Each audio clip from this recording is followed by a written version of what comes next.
Bem, vamos falar sobre gestão logística e, como não poderia deixar de ser, temos que começar pela introdução, pelo papo mais inicial, que é a definição de alguns conceitos, né, para que a gente entenda a questão da logística e que a gente entenda também o porquê é importante a gente atuar, trabalhar, buscar os melhores resultados dentro dos recursos que a gente tem e, de preferência, otimizando, buscando o resultado ótimo, minimizando custos, minimizando os impactos negativos e maximizando os resultados que no final das contas é isso que a gente busca.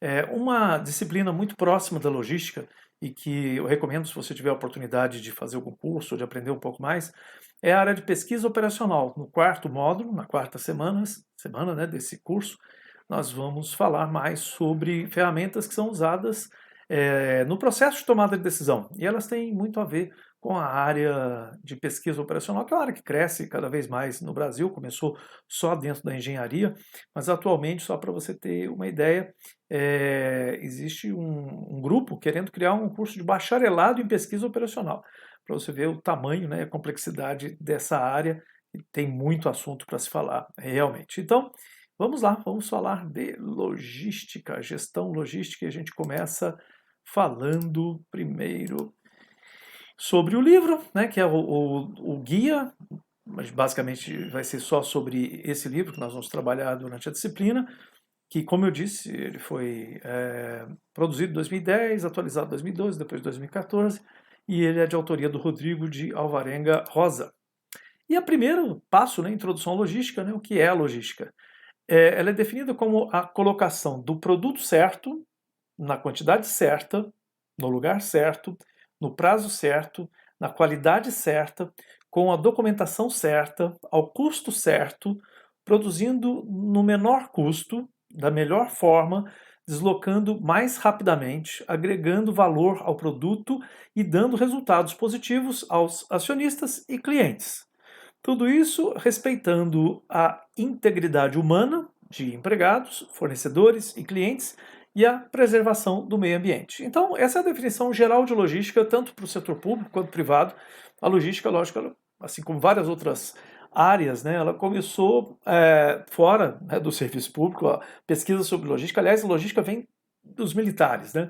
Os militares é que começaram a ver a necessidade de ter algum tipo de ferramenta de planejamento logístico, e é de lá que o conhecimento sobre logística ele extrapolou tanto para as empresas privadas, para a indústria principalmente, e depois para a área de serviços e para a área de serviços públicos. Então, quando fala que a logística é definida como a colocação do produto certo, pense nesse produto como também serviços, né? Principalmente na área pública, nós vamos ter mais serviços do que produtos, mas grande parte dos serviços tem produtos atrelados a esses serviços. E aí a logística do serviço inclui também a logística de produto.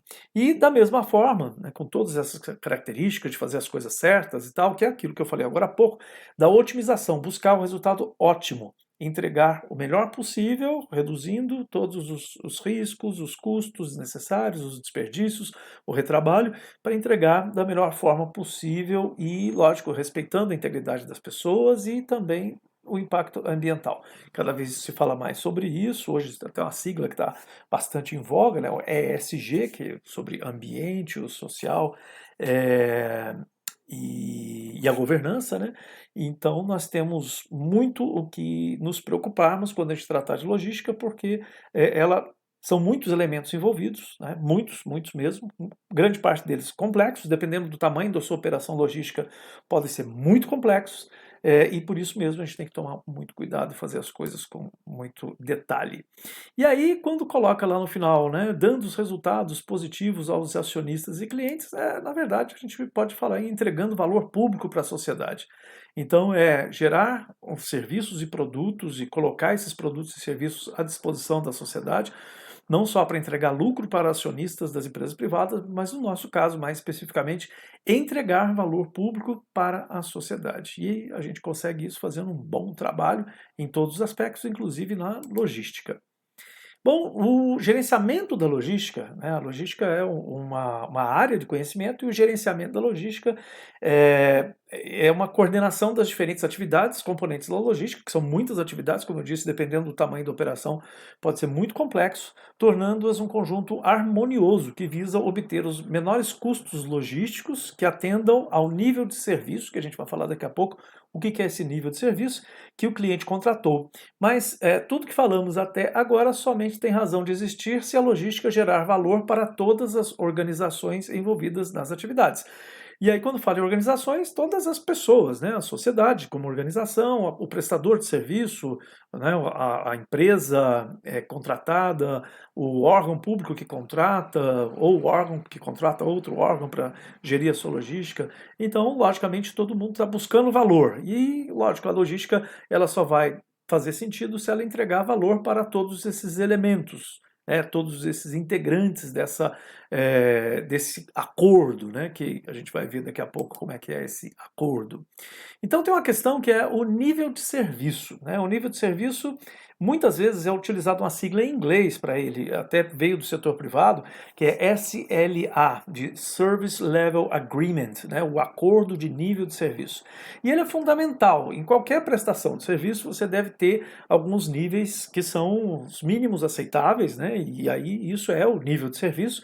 E a gente tem que colocar isso por escrito, você não pode ter isso implícito, você achar que o outro sabe qual é o nível de serviço mínimo aceitável, né, ou desejável. Então, o nível de serviço pode ser definido como sendo a qualidade, que pode ser o prazo combinado atendido, a confiabilidade, a integridade da carga, né, dos bens, dos produtos que são movimentados, né, transportados, estocados pela logística, a qualidade do atendimento, tempo de resposta, tempo de resolução de problemas, do ponto de vista do cliente, né? Então, quem estabelece esses níveis mínimos é o cliente de acordo, né, isso feito através de negociações, de acordo com o fornecedor de produtos, serviços, né, que vão ser contratados.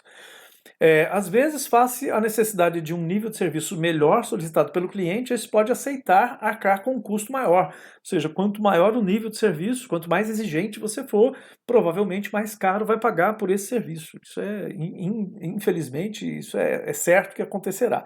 Então, o nível de serviço tem que ser calculado porque nem sempre você tem recursos, quase nunca, né? Você tem recursos excedentes ou disponíveis para poder aceitar altos custos para poder ter também um alto nível de serviço. Então, tudo isso tem que ser analisado e negociado para chegar àquilo que seja a solução ótima.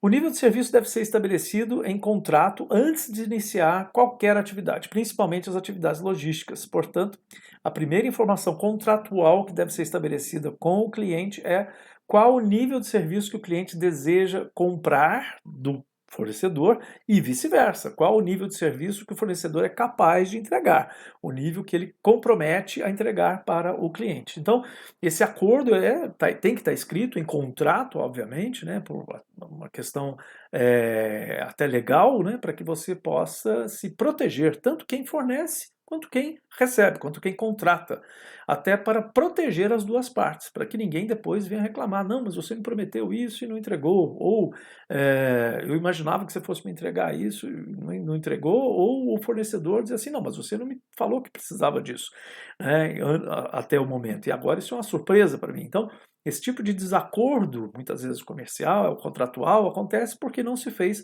um bom acordo de nível de serviço, um bom SLA feito lá no início. Então, SLA, como eu disse, é o Service Level Agreement, o acordo de nível de serviço. Vai ser muito mais comum você ver essa expressão em inglês dos contratos do que em português. É uma tendência da área de administração usar e gostar, né, de expressões, termos em inglês e, né, fazer o quê?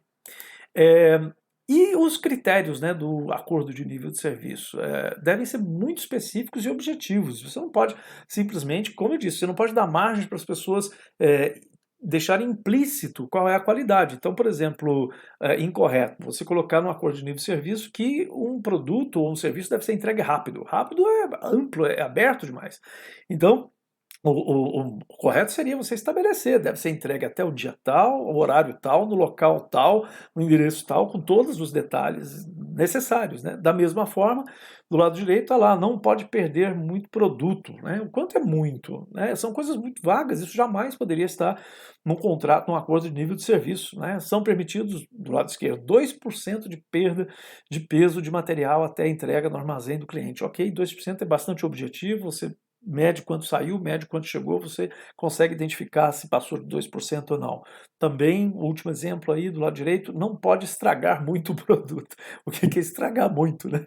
Também não pode. Então, você tem que ser muito objetivo, muito específico nos acordos de nível de serviço, para não dar margem para a criatividade entrar em campo, né? Esse momento de acordos, contratos, não é o momento de se trabalhar com criatividade ou com intuição, mas é hora de trabalhar com números, né, com quantitativo. Então, não pode ter qualquer tipo de avaria no produto durante o processo logístico. Bom, isso é bem mais específico, ou seja, é 0% de avaria, né, não pode ter qualquer tipo, de preferência se colocasse 0%, estaria até melhor, né, do que isso. Então, esse é um exemplo, né, de como é que deve ser, como devem ser os critérios de um acordo de nível de serviço.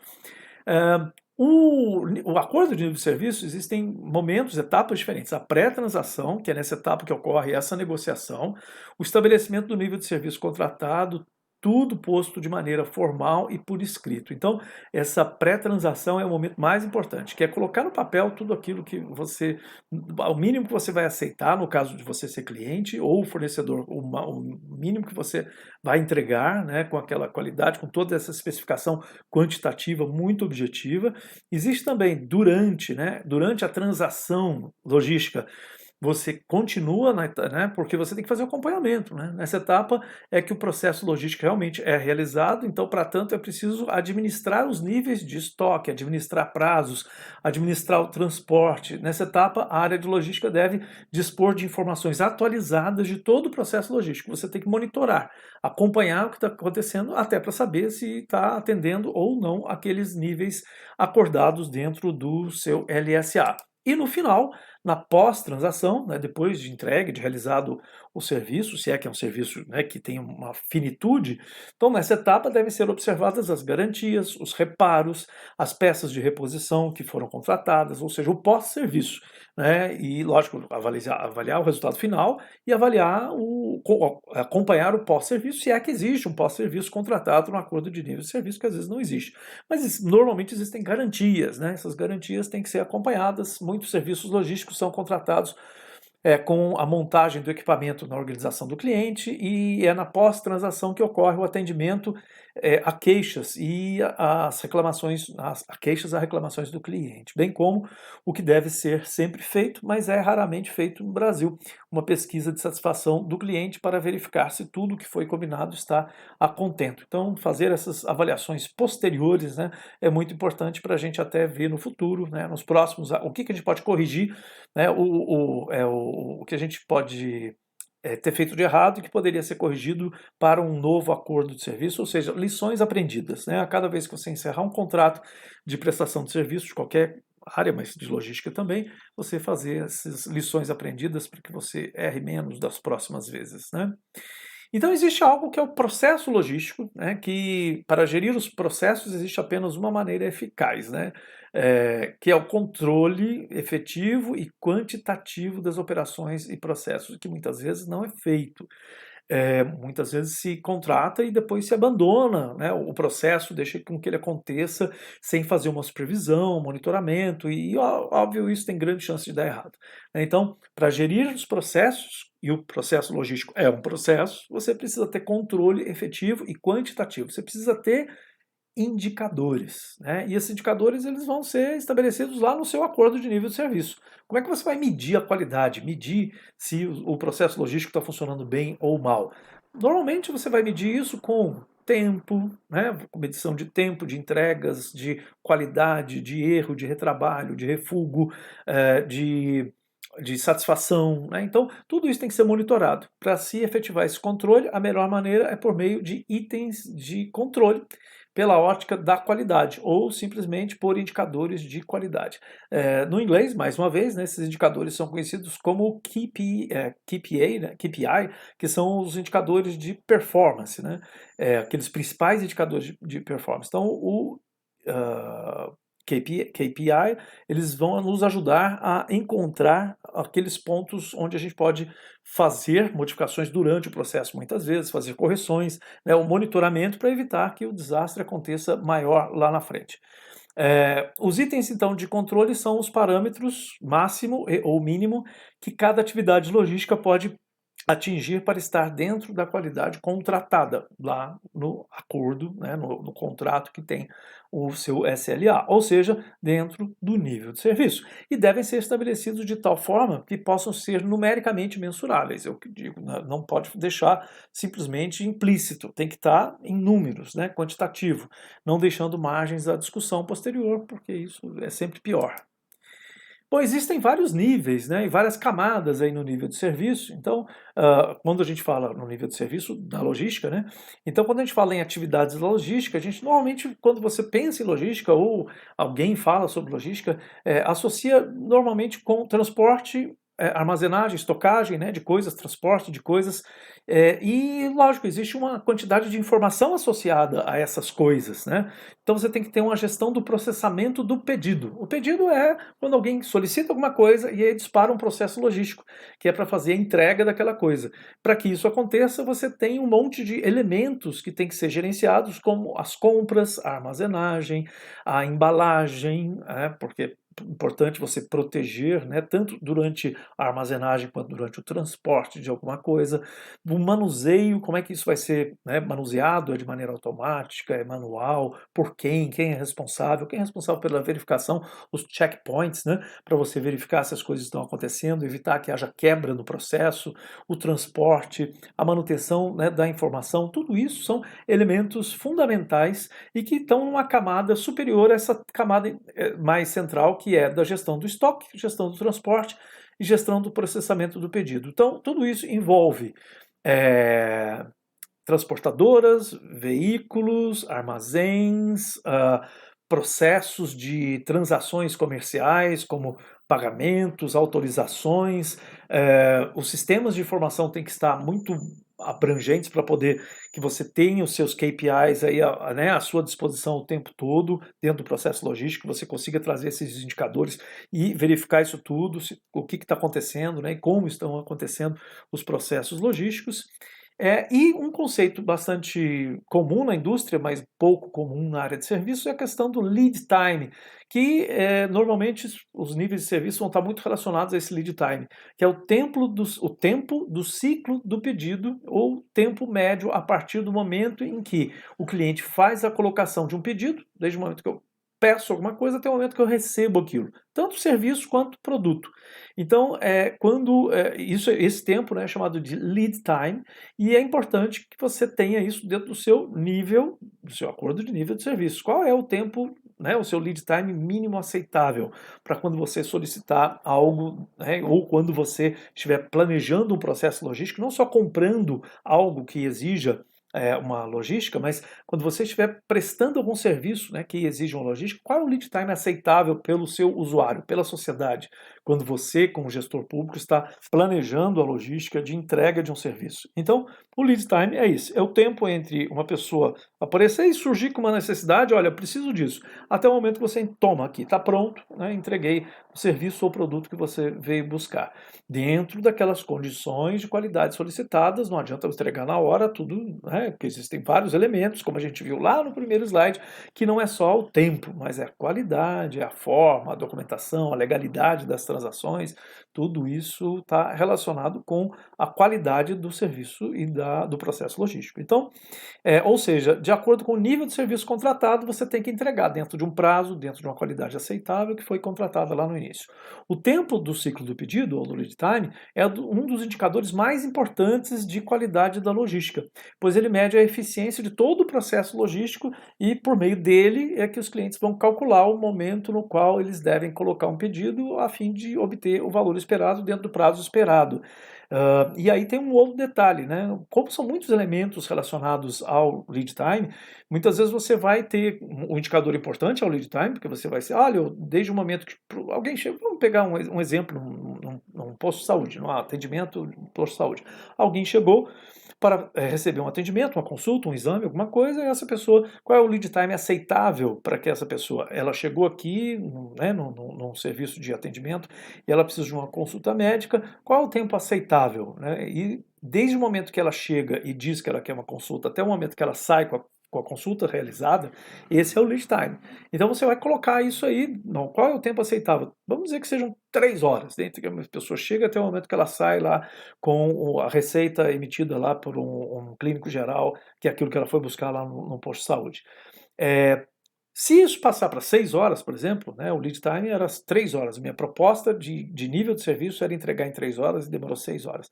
O que pode ter acontecido? São muitos elementos dentro dessa logística que podem ter afetado. Né? Lógico que tem vários óbvios, né? Quantidade de médicos disponíveis, né? E mais um monte de outras coisas que poderiam estar relacionadas com isso. Alguns são óbvios, outros não, outros são escondidos. E a gente muitas vezes vai ter que fazer uma análise muito profunda, né, de todos os elementos dessa logística para entender qual o real motivo de eu não estar atingindo ou atendendo aquele nível de serviço contratado ou acordado entre as partes. E isso muitas vezes não tem a ver com você, com você, mas sim com seus fornecedores, porque no processo logístico ele normalmente é uma cadeia.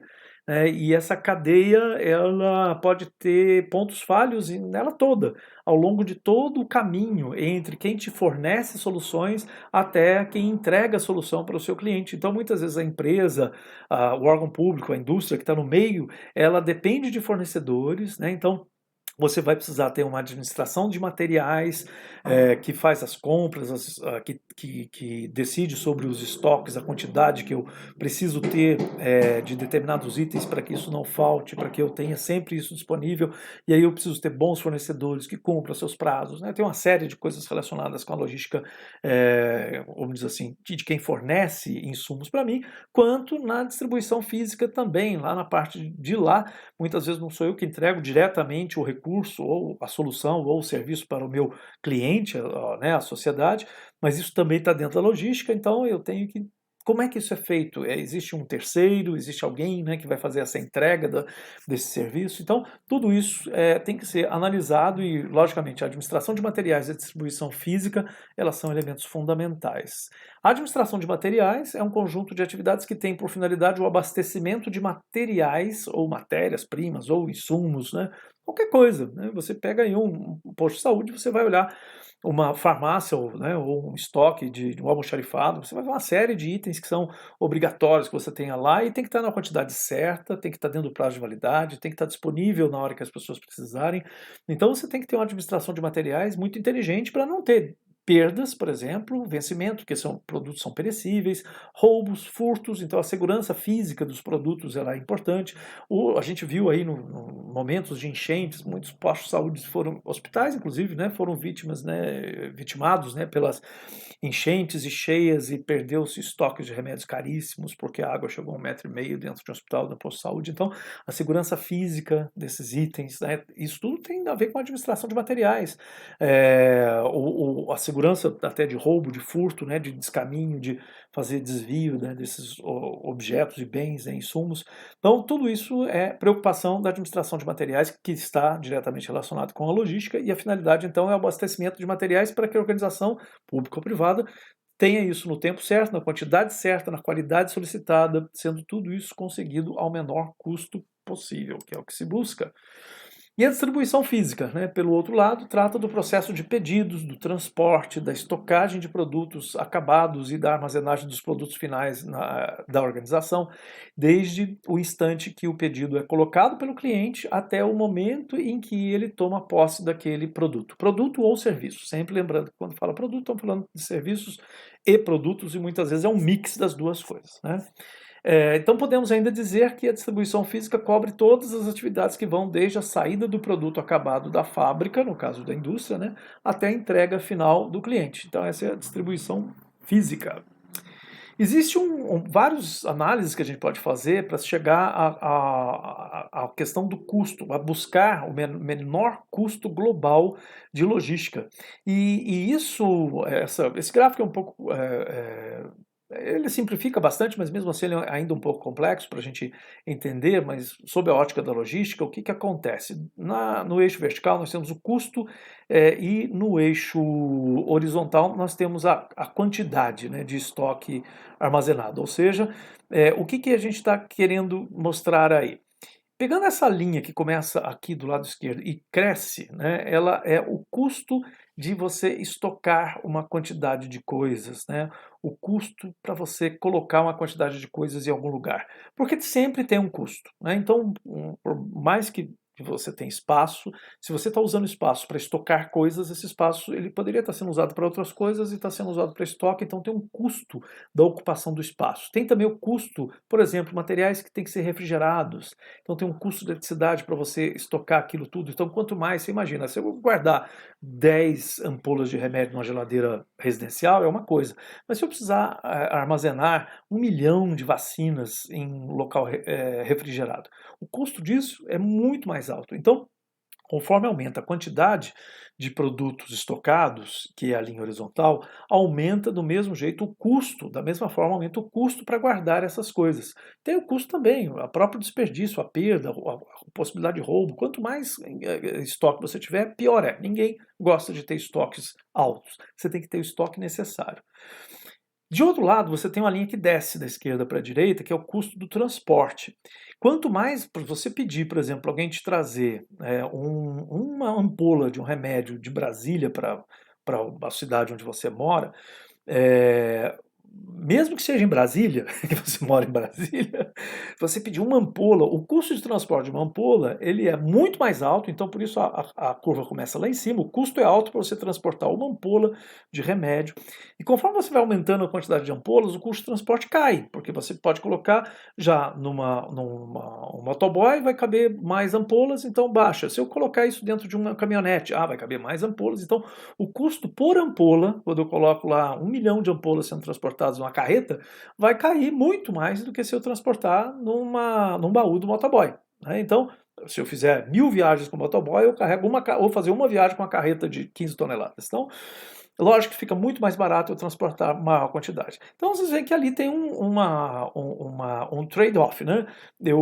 Não é bom guardar muita coisa porque custa alto, mas também não é bom eu transportar pouca coisa porque o custo é alto. Então é melhor eu pedir bastante porque daí eu reduzo o custo do transporte. Mas aí eu vou ter muita coisa estocada. E por isso mesmo que tem essas duas curvas se cruzam e ali no meio dela, onde elas se cruzam, que a gente tem o custo mínimo, que é o custo ideal, aquele custo que você deve buscar. E lógico, e para isso você tem que fazer conta. Você tem que entrar com todos esses valores. O quanto custa transportar cada item que você vai ter que transportar, o quanto que custa estocar cada item que você vai estocar, e isso com os seus múltiplos, né? Se eu estocar 1, estocar 10, 100, 1.000 e assim por diante, e transportar 1, 10, 100, 1.000, uma hora eu vou ter esse gráfico que me mostra essa curva, que é a curva que está em cima de todas elas, que ela começa alta e ela chega um momento ali no meio, onde é o ponto mais baixo dela, é o meu custo mínimo, mas chega um momento que ela começa a crescer de novo. Então existe um ponto que é o ponto ótimo, é o ponto onde eu devo procurar, que vai combinar a melhor logística de estoque com a melhor logística de transporte, ou seja, a melhor decisão sobre o quanto estocar e o quanto transportar para que eu tenha o menor custo possível. Isso é muito utilizado, esse tipo de cálculo, né, na indústria, e na área de serviço também deve ser utilizado para a gente encontrar esse planejamento ótimo para nós. Bom, o planejamento da logística, ele responde a 3 perguntas principais, né? O que deslocar de um ponto para outro ponto? É óbvio, se a gente está falando de serviços, você vai ter que transportar, às vezes, pessoas, né? Então, transportar pessoas, às vezes a gente pensa assim, logística é só transportar itens, bens num caminhão. Não, é transportar pessoas, tem a ver com logística. Quando realizar esse deslocamento, qual é o melhor horário, o melhor tempo, como fazer esse deslocamento, isso tudo tem as questões viabilidade econômica, viabilidade técnica, operacional, viabilidade legal para realizar essas atividades, tudo isso tem que passar por várias camadas de análise, né, para você responder essas perguntas. O que que deslocar de um ponto para outro, quando fazer esse deslocamento e como fazer esse deslocamento. Então, isso é um dos aspectos do planejamento logístico e que essas 3 perguntas são muito importantes. Assim, o profissional de logística, ele deverá sempre estar atento às 3 perguntas citadas, né? Essas 3 perguntas buscando reduzir os investimentos, os custos variáveis e manter o melhor nível de serviço prestado. E aí a gente tem um triângulo, né, do nível de serviço, e é só para a gente relembrar o que a gente já falou aqui de certa forma, a questão do estoque, do transporte e da localização. E esses 3 itens, eles vão estar, tem que constar no seu SLA, no seu acordo de nível de serviço. Tanto quando você vai comprar serviços de alguém e colocar isso no contrato, né, e o contrato vai estabelecer quais são os níveis de logística, então você tem que determinar quais são as localizações de onde as coisas vão estar, para você também saber quanto vai custar para que elas saiam de um lugar para outro, quanto tempo vai demorar para elas chegarem, qual o modal, né? Modal é o meio de transporte, né? Qual é o modal? É marítimo, ferroviário, rodoviário, aéreo? Como é que vai ser o transporte, né? Essas decisões são tomadas né, para resolver as questões do nível de serviço. Então, se você tem pressa, urgência, logicamente o modal aéreo é o mais rápido, mas ele não está disponível em todos os lugares. Então, você vai ter que pensar na localização, onde eu estou, quais são os modais disponíveis, né? E aí você vai pensar, né, decidir sobre localização, sobre modal de transporte, de acordo com a localização, de acordo com os custos também, de acordo com o seu estoque, a distribuição do estoque, os níveis de estoque que você pode e precisa ter, ou aqueles que você não deve ter, né? Então, essas decisões todas, né, o tipo de embalagem, o tipo de embarque, a alocação de armazéns, né, para atender a certas áreas. Então, tudo isso são decisões importantes para serem tomadas por quem está escrevendo um contrato e estabelecendo o acordo de nível de serviço. Essas decisões elas têm que constar, porque elas vão influenciar na qualidade, no tempo, né, no lead time e na qualidade do serviço prestado. Existem algumas especificidades, né, do setor público, que logicamente o livro, né, a apostila nossa, ela fala sobre logística em geral e dá alguns exemplos dentro do setor público, mas existem algumas especificidades que a gente não pode deixar de lado, né? Por exemplo, os tipos de compras públicas. Algumas compras, elas, diferentemente do setor privado, elas são muito mais burocráticas, né? Cada vez está se tentando resolver a questão, principalmente da licitação, mas os prazos mínimos de licitação e outras modalidades, né, de compra pública têm que ser levados em consideração na sua logística. Se você está planejando a prestação de algum serviço que depende de insumos, você tem que já planejar considerando os prazos mínimos, né, de que às vezes são meses até uma licitação ser fechada. E muitas vezes, depois de fechada, ela tem um risco de dar deserto, ou se haver algum tipo de contestação, impugnação do edital, e aí você tem que lançar um novo edital, fazer uma nova licitação. Então, são riscos das licitações que são existem alguns riscos, lógico, no setor privado, mas no setor público existem mais riscos. Serviços contratáveis e terceirização também, algumas coisas, será que eu posso ou não posso? Isso esbarra em questões legais, muitas vezes você contratar, o tipo de contratação de pessoas, principalmente quando se trata de concurso público, né? Quanto tempo você demora para trazer alguém que você precisa para realizar alguma atividade que vai envolver a logística de entrega de algum serviço. Então, todos esses detalhes, eles são específicos do setor público, eles têm que ser considerados, lógico, todo mundo já foi discutido isso em outras disciplinas, vocês já lidam com isso, quem trabalha no serviço público lida com isso todos os dias, mas é só para não esquecer. E a característica cíclica da gestão, mandatos de 4 anos, a troca da gestão que muitas vezes atrapalha todo o planejamento que você tinha logístico, que se interrompe porque muda o modo, né, de agir, mudam as pessoas, mudam as ideias, né, relacionadas à qualidade do serviço, à entrega de serviços, e muitas vezes isso é prejudicial. Então, essas são especificidades, né, do setor público que impactam negativamente, infelizmente, o processo logístico. Outras também especificidades, a estabilidade político-econômica de um país é um fator muito importante, pois ela determina os riscos de investimentos e as oscilações de demanda. Então, muitas vezes você vai ter questões relacionadas à confiança mesmo, de você querer contratar uma empresa e ela falou, não, eu não presto serviço para o setor público, né? Um serviço de logística. Por quê? Porque eu já tive problemas de não receber e tal. Existe uma estabilidade instabilidade, né, política econômica muitas vezes, que faz com que isso aconteça, infelizmente, cada vez mais se tenta buscar um ambiente mais seguro, mas a gente sabe que existem, né, alguns riscos associados. Os países em alto grau de instabilidade política econômica praticamente inviabilizam planejamentos de médio e longo prazo com algum grau de precisão. Então, também nesse planejamento logístico, você precisa muitas vezes ter um planejamento de 10 anos, 20 anos. A gente não consegue fazer, né? A gente tem uma instabilidade, uma montanha-russa, né, de idas e vindas aí durante dentro de um período, de um mandato de 4 anos, a gente já tem muita instabilidade, imagine com troca de governos. Então, isso é algo que também é uma especificidade do setor público, em que, infelizmente, afeta negativamente. A gente tem que trabalhar com isso, não tem jeito de você lá ignorar isso e falar, não, então não vamos fazer. Não, a gente tem que fazer, o que nós temos que fazer, então, achar uma maneira de nos protegermos contra essas especificidades ruins, esses impactos possivelmente negativos que a gente vai ter no processo logístico. E esses planejamentos são feitos com uma análise e visão do que pode vir a acontecer sem valores financeiros e sem quantitativos, pois foram elaborados somente com estimativas de valores e sentimentos. Então, muitas vezes, também é outra questão, como eu disse desde o começo, a gente não pode trabalhar com intuição, eu acho que todo mundo está entendendo, eu não preciso colocar no papel, porque as pessoas já sabem que, né, que as coisas têm que acontecer desse jeito, não. Essa é uma introdução a nosso módulo, né, de logística, para vocês entenderem bem de maneira inicial, né, o que está envolvido na logística. Nós continuamos na próxima semana falando sobre o planejamento, e aí sim a gente vai entrar em mais detalhes sobre como é que a gente planeja a logística, mas essa é uma parte bem inicial.